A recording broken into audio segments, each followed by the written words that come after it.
අද පැමිණෙන්නේ කුරුණෑගල නගරයට. ඔබට ඩිජිටල් ක්‍රමවේද මගින් ගෙවීම් කිරීමේ පහසුව හඳුන්වා දෙන්න තමයි සූදානම් වෙන්නේ.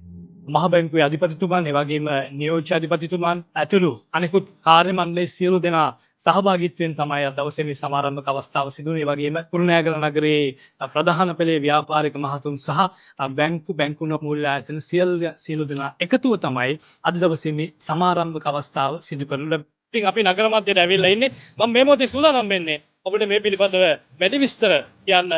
LP අපගේ head of digital ඉන්නවා අංශ ජනක අපි අහලා බලමු එතුමන්ගෙන් මේ මොහොතේ මොකද්ද සිදුවෙන සිදුවීම කියලා. ඇත්තටම අපි අද ශ්‍රී ලංකා මහා බැංකුවේ මේ ඩිජිටල් කුරුණෑගල වැඩසටහන සමග තමයි එකතු වෙලා ඉන්නේ.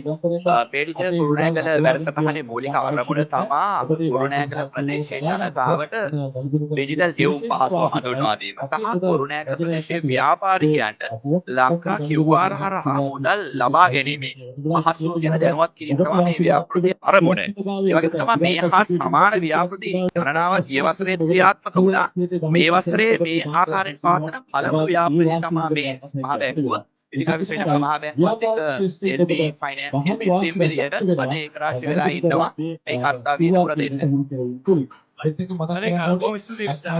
දැන් අපිට පැහැදිලි ඔබට පැහැදිලි එතුමන් සඳහන් කර විදිහට LB SIM app එක හරහා ඔබට මේ ඩිජිටල් ගෙවීම් පහසුව සිදු කරන්න අපිත් අත්වැල් බැඳගෙන ඉන්නවා මහා බැංකුවත් එක්ක. ඒ වගේම බැංකුවන මූල්‍ය ආයතන සියලුම දෙනා අත්වැල් බැඳගෙන ඉන්නවා ඔබට මේ පිළිබඳව හඳුන්වා දෙන්න. ඉතින් අපි කුරුණෑගල ප්‍රදේශයේ අද දවසේ ඉන්නේ කුරුණෑගල විතරක් නෙවෙයි ශ්‍රී ලංකා වාසී ඔබ සියලු දෙනාටම මේ ඩිජිටල් ඉකොනොමි එකට යන ගමනේදී අපි සූදානම් මේ ප්‍රදේශයෙන් අනුතුරුව ඊළඟ වැඩසටහනේදී සෙන්ට්‍රල් බැංකුවත් එක්ක ඔබව මුණ ගැහෙන්න ඔබේ ප්‍රදේශයට එන්න අපි ආරාධනා කරනවා. අපි මේ මොහොතේ ඉන්නේ කුරුණෑගල නගර මැදයේ. ඒ වගේම අපි සූදානම් ඔබට ආරාධනා කරන්න. ඔබ තවමත් LB SIM app එක ඩවුන්ලෝඩ් කරගෙන නැත්නම් අපේ කණ්ඩායම ඔබ ළඟට එනවා. ඔබට හැකියාව තියෙනවා අද සහ හෙට දිනේදී ඔබ SIM app එක ඩවුන්ලෝඩ් කරගෙන ඔබේ ඩිජිටල් ගෙවීම් පහසු කරගන්න ඔබට හැකියාව තියෙනවා.